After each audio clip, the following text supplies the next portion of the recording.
तो आज हम आपके लिए इम्पोर्टेंट साइंस का क्वेश्चन लेकर उपस्थित है जो सभी एग्जामों में मदद देने वाला है। तो इस वीडियो को आप लोग पूरा ज़रूर देखिएगा और अच्छा लगे तो अपने दोस्तों को भी ज़रूर शेयर कर दीजिएगा। तो चलिए शुरू करते हैं हम अपना वीडियो। तो देखिए पहला क्वेश्चन आप लोग के बीच है कि निम्नलिखित में से कौन सा अदिश राशि का उदाहरण है। अदिश राशि का उदाहरण है द्रव्यमान, तापमान, विस्थापन और विद्युत धारा। तो इसका मैंने ट्रिक दिया हुआ है, उसका चाल आर्द्र है dt में। तो आप लोग ये वीडियो नहीं देखे होंगे तो जाकर डिस्क्रिप्शन बॉक्स या प्लेलिस्ट में मेरा देख सकते हैं कि उसका चाल आर्द्र है dt में। अदिश राशि का ट्रिक मैंने दिया है और सदिश राशि का भी मैंने ट्रिक दिया है BBTV से आप लोग याद रख सकते हैं कि कौन कौन सदिश राशि है, ये भी मैंने दे दिया है। तो देखिए अदिश राशि पूछ रहा है तो इसका जो सवाल का जवाब हो जाएगा कि एक, दो और चार जो है वो है अदिश राशि। तो 1, 2, 4 ऑप्शन सी में है। तो इसका जो सही जवाब होगा 1, 2 और 4। और जो विस्थापन जो है वह सदिश राशि है। प्रकाश वर्ष किसकी इकाई है। प्रकाश वर्ष किसकी इकाई है। समय का, धारा का, दूरी का और प्रकाश का। प्रकाश वर्ष जो है वो दूरी का इकाई है। दूरी इस प्रश्न का सही जवाब होगा। एक प्रकाश वर्ष निर्वात में प्रकाश द्वारा तय की गई दूरी जो 9.46 गुने 10⁻15 मीटर के बराबर होता है। ये भी आप लोगों को याद रखना है। देखिए तीसरा प्रश्न है निम्नलिखित कथनों में से कौन सा कथन सही है। पारसेक दूरी मापने के लिए सबसे बड़ी इकाई है। और दूसरा है एक पारसेक का मान 3.08 गुने 10⁻16 मीटर के बराबर होता है। तो देखिए केवल एक, केवल दो, एक और दो दोनों इनमें से कौन सा कथन जो है वो सही है। तो देखिए इसका जो सही जवाब होगा ऑप्शन सी, ए और बी दोनों सही है। पारसेक दूरी मापने के लिए सबसे बड़ी इकाई है और एक पारसेक का मान 3.08 गुने 10⁻16 मीटर के बराबर होता है। ल्यूमेन किसका मात्रक है। ल्यूमेन किसका मात्रक है, इम्पोर्टेंट क्वेश्चन है। ल्यूमेन किसका मात्रक है तो ये हो जाएगा ज्योति फ्लक्स का। ल्यूमेन जो है ज्योति फ्लक्स का मात्रक है। मात्रकों का अंतर्राष्ट्रीय पद्धति कब लागू की गई। मात्रकों की अंतर्राष्ट्रीय पद्धति कब लागू की गई। तो देखिए ऑप्शन दिया गया है 1975 में, 1968 में, 1969 में और 1971 में। तो ये जो लागू जो किया गया था ये था 1971 ईस्वी में अंतर्राष्ट्रीय पद्धति को लागू किया गया था। यंग प्रत्यास्था गुणांक का एसआई मात्रक क्या होता है। यंग प्रत्यास्था गुणांक का एसआई मात्रक क्या होता है। तो इस प्रश्न का जो सही जवाब होगा option C, newton by metre square. Newton by metre square. अगर ये क्वेश्चन आप लोग को आता है तो हमारे कमेंट बॉक्स में ज़रूर कमेंट जरूर करते रहिएगा। नेक्स्ट प्रश्न, त्वरण ज्ञात करने का सही सूत्र कौन सा है। त्वरण ज्ञात करने का सही सूत्र कौन सा है तो ये होगा ए बराबर v minus u by t. A बराबर v minus u by t होता है त्वरण ज्ञात करने का सूत्र।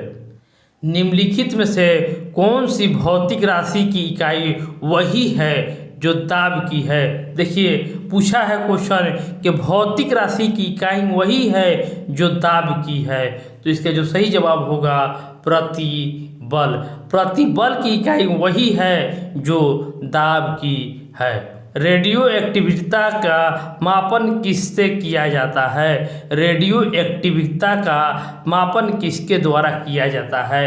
ऑप्शन है कैलोरीमीटर, पोलरीमीटर, जीएम काउंटर और हेनरी मीटर। तो देखिए रेडियो एक्टिविता का मात्रक जो होता है जीएम काउंटर होता है। और जीएम का पूरा नाम होता है Geiger Muller counter, Geiger Muller counter, और यह आयनिक विकिरण को मापने का कार्य करता है। देखिए 10वां प्रश्न है, 1 किलोवाट घंटा ऊर्जा का जूल में रूपांतरण का मान निम्नलिखित में से कौन सा होता है। 1 किलोवाट घंटा ऊर्जा का जूल में रूपांतरण मान निम्नलिखित में से कौन सा होता है। तो ये हो जाएगा 3.6 गुने 10 के पावर 6 जूल। तो ये हम देखेंगे, यह कार्य और ऊर्जा दोनों का मात्रक है, यह कार्य और ऊर्जा दोनों के मात्रक है। 1 किलोवाट घंटा का मान 3.6 मेगा जूल के बराबर होता है। चाल का मूल मात्रक क्या होता है, चाल का मूल मात्रक क्या होता है।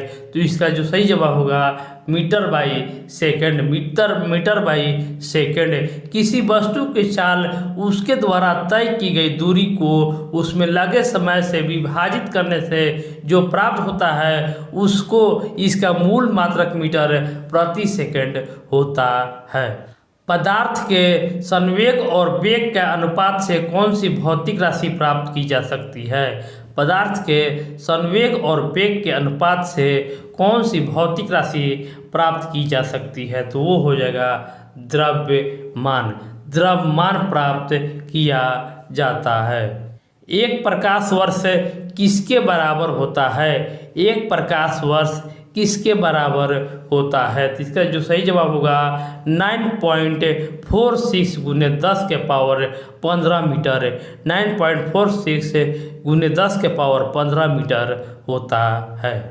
14वां प्रश्न है कि MLQ निम्नलिखित में से किस भौतिक राशि की बीमा है। ml के पावर -3 निम्नलिखित में से किस भौतिक राशि का बीमा है। इसका जो सही जवाब होगा ऑप्शन सी घनत्व का, घनत्व का ये मात्रक होता है।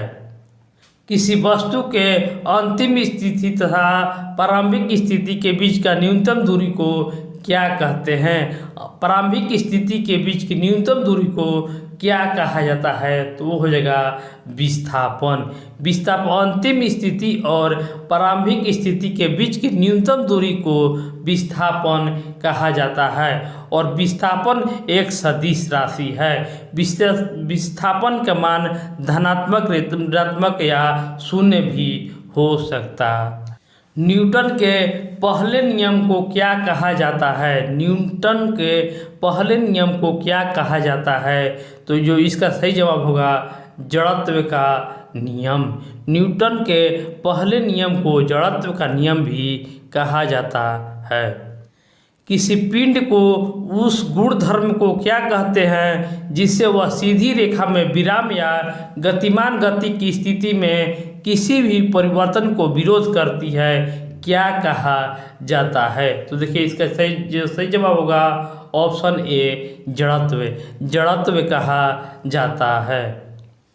यदि किसी चलती हुई वस्तु का वेग दोगुना कर दिया जाए तो देखिए इसका जो सही जवाब होगा उसका गतिज ऊर्जा 4 गुना हो जाएगा। देखिए वेग दुगना होगा तो गतिज ऊर्जा जो हो जाएगा वो 4 गुना हो जाता है। निम्नलिखित में से कौन सा न्यूटन गति का तृतीय नियम से संबंधित नहीं है। न्यूटन गति के तृतीय नियम से संबंधित नहीं है। देखिए रॉकेट का आगे बढ़ना, पानी में ब्रश का टेढ़ा दिखाई देना, ऊंचाई से कूदने पर चोट लगना और बंदूक की गोली छोड़ते समय पीछे की ओर झटका लगना। तो देखिए तृतीय नियम कहता है कि जब हम आगे बढ़ेंगे तो कुछ देर पीछे जरूर घसकेंगे। तो इसका जो सही जवाब जो हो जाएगा ऑप्शन बी, पानी में ब्रश का टेढ़ा दिखाई देना, यही नहीं होगा। थर्म किसकी यूनिट है। थर्म किसकी यूनिट है। तो ये हो जाएगा ऊष्मा का। थर्म ऊष्मा का यूनिट है। तो इस वीडियो को आप लोग ज़्यादा से ज़्यादा लोगों तक जरूर शेयर कीजिएगा ताकि इसका अगला पार्ट आप लोग को जरूर मिले। तो ये मुझे पूरा विश्वास है कि आप लोग इस वीडियो को पूरा लाइक, शेयर और सब्सक्राइब जरूर कीजिएगा। धन्यवाद।